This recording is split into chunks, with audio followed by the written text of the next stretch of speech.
민수기 5장 1절에서 10절까지의 말씀을 제가 봉독하겠습니다.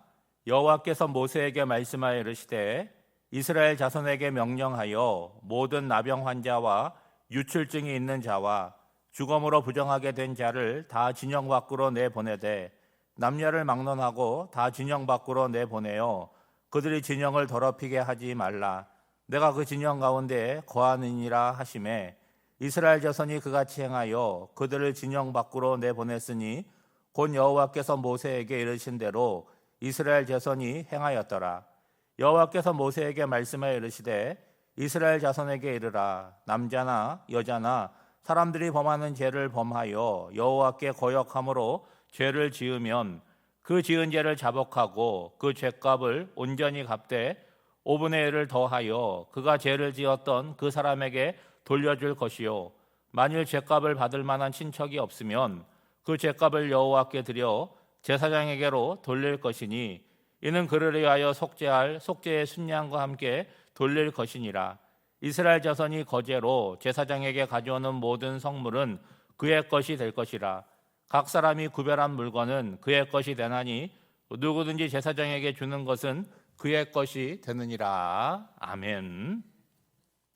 오늘 본문은 크게 두 가지 이야기를 하고 있습니다. 먼저 1절에서 4절까지를 보면 이스라엘 공동체의 거룩함, 성결을 유지하는 방법에 대해서 말씀하고 있죠. 여러분, 집이 더러우면 집을 어떻게 합니까? 청소를 하는 거예요.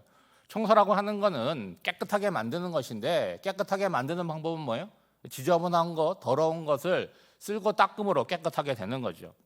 여러분, 2절 말씀에 보시면 나병 환자와 유출증이 있는 자와 죽음으로 부정하게 된 자가 있다라고 한다면 이스라엘 공동체의 거룩함에 의해서 진영 밖으로 내보내라는 거예요. 그들을 진영 밖으로 내보냄으로 말미암아 진영 안은 어떻게 되겠다는 거예요? 깨끗하게 된다라고 얘기하는 거죠. 오늘 우리의 관점으로 보면 이 나병 환자는 이게 전염이 되니까 내보내라, 그렇게 생각이 들 것입니다.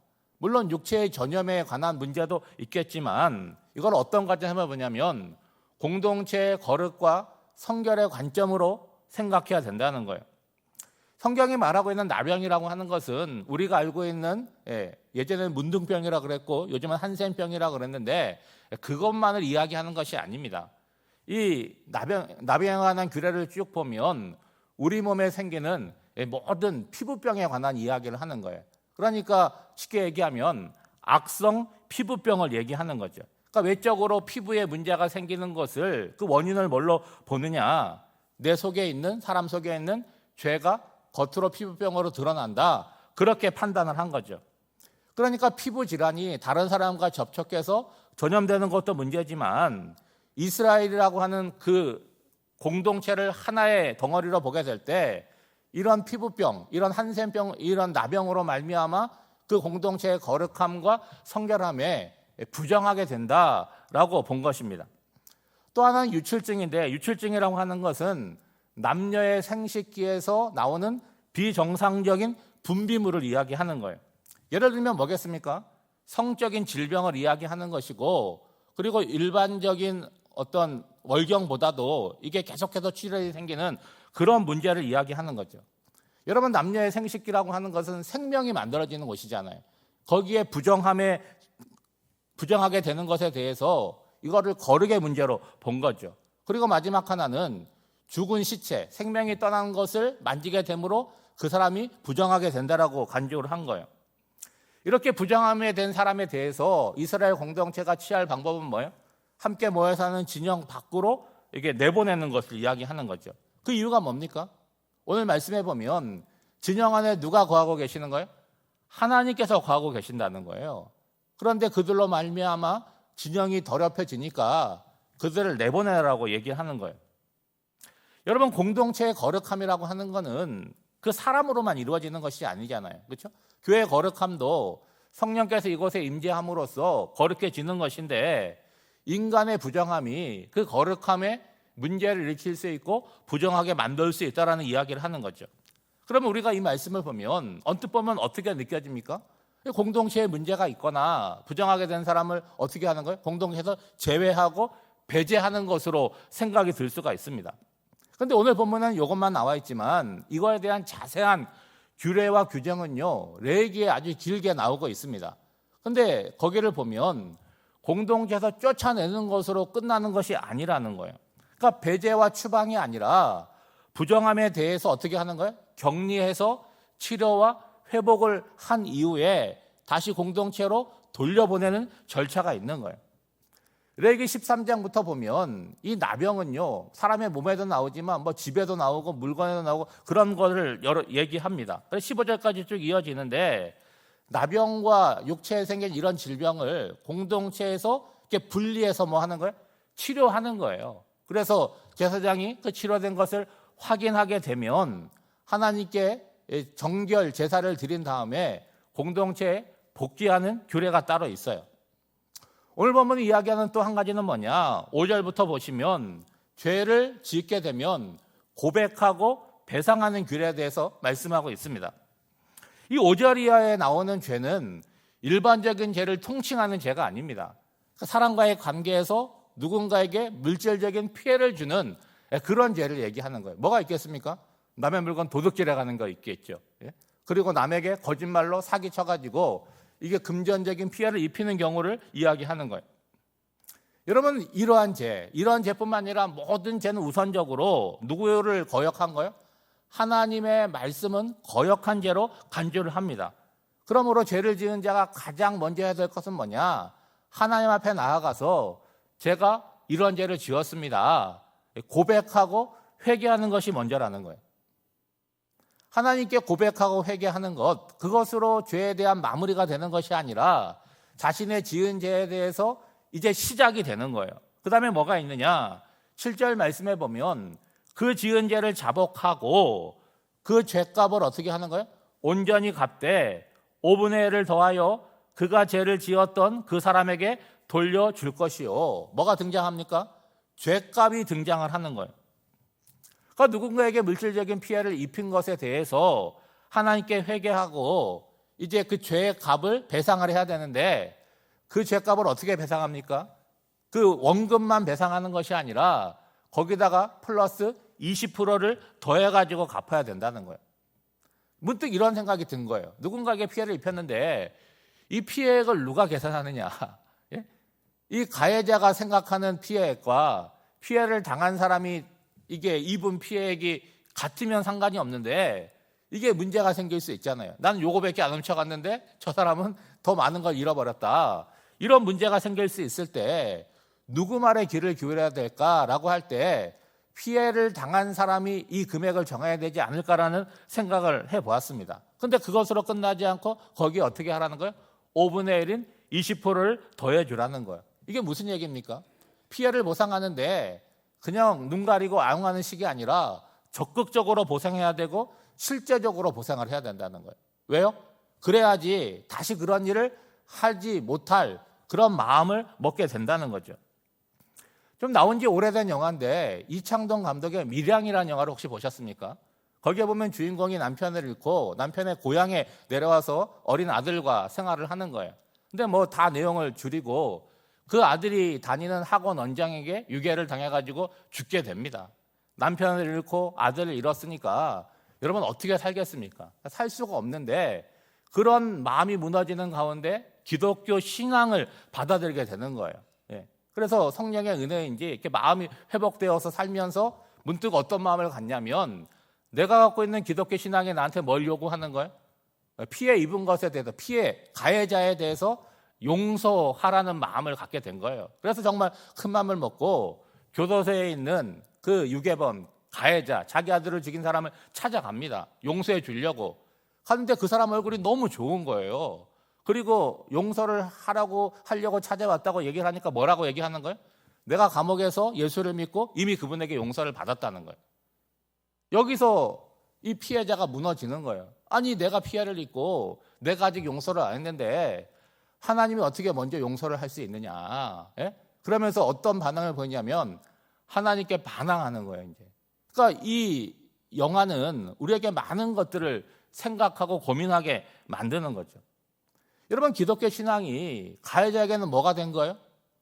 위로가 된 거잖아요. 그의 무거운 죄값을 벗겨주었다고 얘기를 하는데 피해자는 어떻게 되는 거예요? 그것이 다른 폭력과 상처가 되었다는 거예요. 오늘 본문과 관련해서 말씀을 드리면 여러분 누군가에게 피해를 입혔다라고 한다면 실질적으로 이거를 회개하는 방법이 뭡니까? 피해자에게 용서를 구해야 되지 않습니까? 그리고 그것이 물질적인 피해라고 한다면 피해를 입힌 것에 대해서 반드시 보상을 해야 된다는 거예요. 그런데 여러분 세상은 그렇게 하지 않잖아요. 어떻게 됩니까? 들키고 그리고 법적으로 어떤 제재를 받고 그래야지만 그렇게 하는 신용을 하지 스스로 범죄를 저지르고 내가 이런 잘못을 했으니까 내가 고백을 하고 그 피해를 보상하는 일들은 없다는 거예요. 아무도 모르면 어떻게 합니까? 그냥 지나가려고 하는 경우가 대부분이죠. 여러분 세상에 아무도 모르는 범죄가 있습니까? 완전 범죄가 있어요? 아무도 모르는 완전 범죄를 했다고 할지라도 누구는 알고 있는 거예요? 자기 자신은 알고 있잖아요. 또 누구는 알고 계시는 거예요? 하나님도 알고 계시다는 거예요. 그러니까 죄를 지은 자는 그 마음이 항상 불편한 것입니다. 그게 뭐예요? 그게 죄책감이라고 하는 거죠. 그러니까 평생을 아무에게도 들키지 않고 살아간다고 할지라도 평생 마음이 불편한 거죠. 그리고 죽음이 가까워오면 이게 어떻게 되는 거예요? 이제 내가 죽으면 큰일 나겠다. 이런 고민들이 점점 깊어지는 거죠. 만약 죄를 지었는데 아무런 불편함이 없다? 그 인생은요 아무런 소망이 없는 거죠. 왜요? 양심이 죽은 거니까 그런 거죠. 여러분 우리가 뭐 큰 범죄를 저지르지는 않겠지만 어떤 것에 대해서 죄책감을 느끼고 있다. 그리고 불편하다. 마음에 평안이 없다. 그거 은혜인 거 아니겠습니까? 여러분 그럴 때 어떻게 이 문제를 해결해야 되냐? 오늘 본문은 뭐라고 얘기하고 있어요? 하나님께 회개함으로 회복을 시작하라는 거예요. 그렇지만 그걸로 끝나지 말고 내가 누구한테 피해를 입혔다면 그 사람의 정중하게 사과를 하고 그분에게 물질적인 피해가 있다라고 한다면 그가 원하는 금액으로 반드시 갚아주는 실제적인 구체적인 행동이 따라야 된다는 거예요. 그리고 오늘 말씀해 보면 그 당사자가 없다, 시간이 많이 지나서 없거나 뭐 문제가 있어서 없다 그러면 그걸로 끝내지 말라는 거예요. 그의 가족이나 친척에게라도 이거를 보상하라는 거예요. 근데 그것도 없다.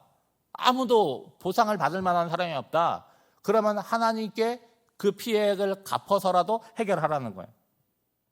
여러분 이 내용을 잘 보면 하나님께 바친 것을 제사장에게 주라 그러는데 제사장에게 그 금액만 주는 것이 아니라 속죄를 위해서 순양도 함께 돌리라는 거예요. 여러분 이 내용이 뭡니까? 죄값은 죄값대로 갚아야 되고 순양은 또 별도로 드려야 된다는 거예요. 그러니까 하나님은 우리가 저지른 죄의 값에 대해서 어떻게 되는 거예요? 철저하게 치르도록 하신다는 거예요. 그 이유가 뭐겠습니까? 그런 죄를 반복하지 않도록 하고 계시는 거죠. 여러분 오늘을 살아가면서 죄라고 하는 것이 우리 앞에 늘 있지 않습니까? 죄에 대해서 가볍게 여기지 말고 두려운 마음을 가지고 살아가야 되는 거예요. 여러분 우리의 삶이 더러운 것에 익숙하면요 더러운 것이 아무렇지도 않게 됩니다. 그런데 깨끗하게 삶을 살면요 더러운 게 불편하거든요. 그러니까 가만두질 못하는 거예요. 청소하게 되고 빨래하게 되고 계속해서 깨끗함을 향해서 나아가게 되는 것입니다. 오늘 한 날도 우리가 새벽기도 나오셨는데 하나님 앞에 나를 돌아보시면서 내 삶이 하나님 앞에 정결함과 거룩함을 유지하도록 그렇게 살아나가는 저와 여러분이 되시기를 주님의 이름으로 축복합니다. 기도하겠습니다. 하나님 아버지, 우리는 가만히 있으면 저절로 부정해지는 존재임을 고백합니다. 최선을 다하여 하나님 앞에서 경건과 정결을 향하여 나아가도록 인도하여 주시옵소서. 다른 사람과 비교하여 조금 나은 수준에 만족하지 않고 하나님의 말씀 앞에 스스로를 세우게 하옵소서. 무엇보다 공동체의 거룩함을 위하여 기도합니다.